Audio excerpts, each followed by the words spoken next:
hard to see from the moment we arrive.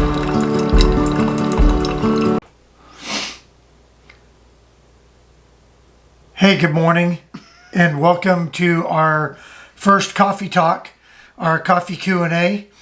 And I want to thank SPW Excursions for being the one and only question asker on Instagram. And we'd like to do this more often. So this will be an Instagram only thing. We're gonna post it when we're gonna do them on Instagram, and you'll see the logo thing, and I'll put that right up here right now. And then, so when you see that, go ahead and ask your question, and we will get back to you. Well, once again, thank you very much, SPW Excursions. And they ask, what are the biggest challenges for you, and how do you overcome them? Well, I have many challenges. So do I.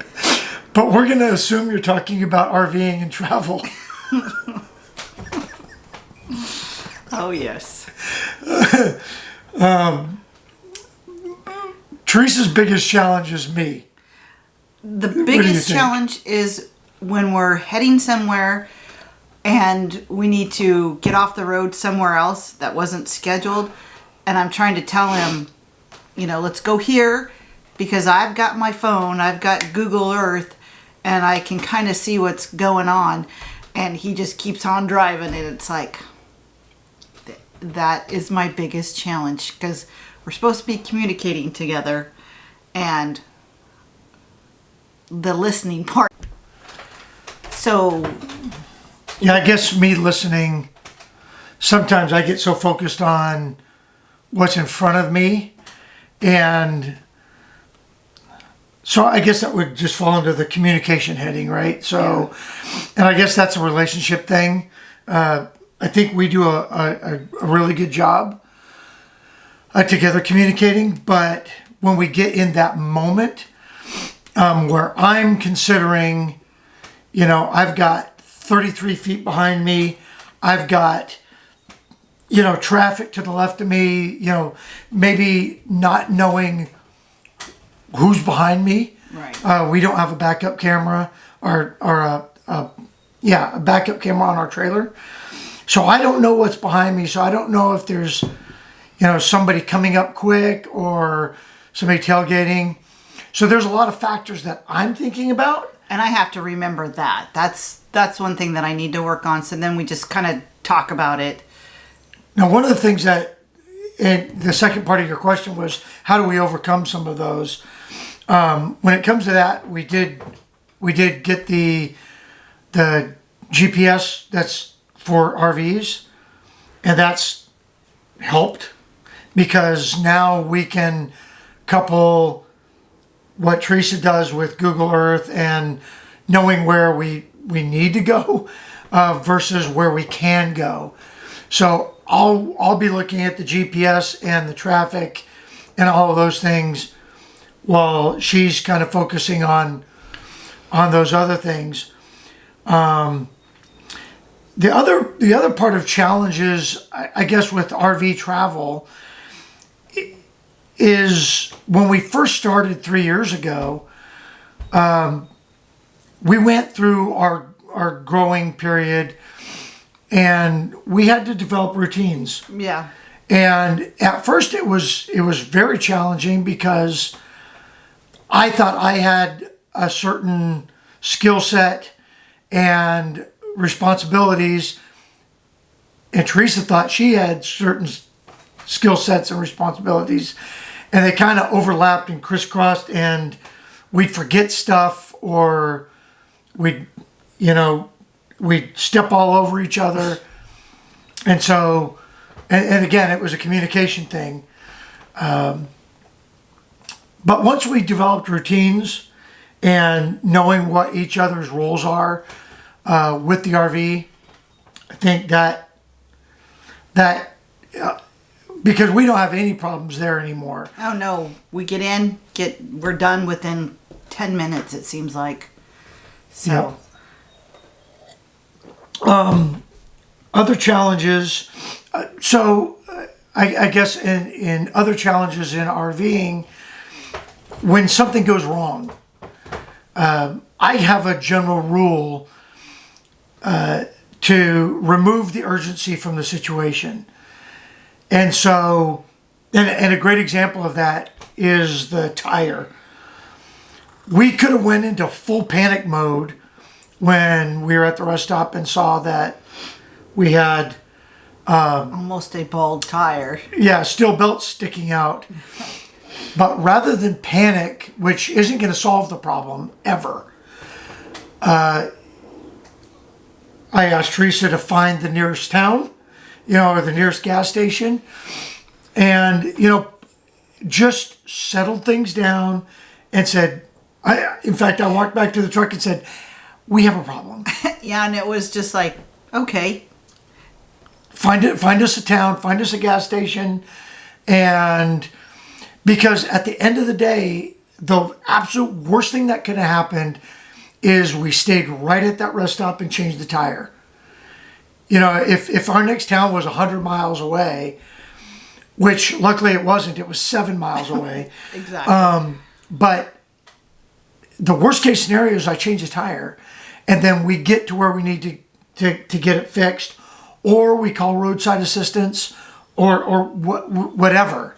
But I've seen way too many people go into full panic mode and completely lose their... Yeah, and it's not worth it. Then you get your partner all jacked out of, you guys get temper start getting worse, and it's easier just to say, this is what has happened and this is what we need to do. Yeah, we just gotta, you either have to fix it, put a Band-Aid on it, or